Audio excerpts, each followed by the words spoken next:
Maglinis na dito sa taas guys. Ay, huwag mong kutkutin yan.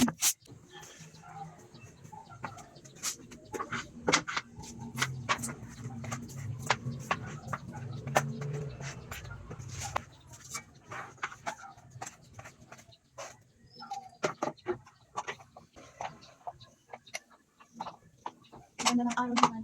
Init na naman.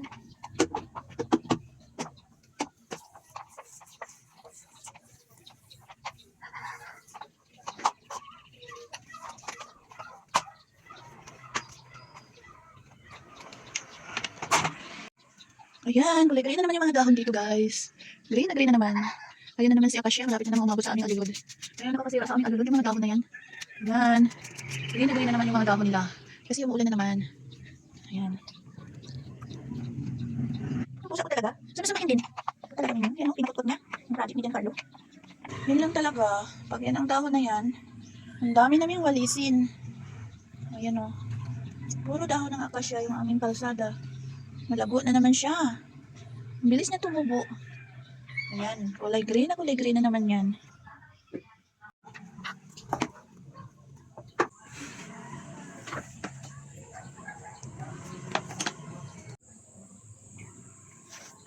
Gana lang.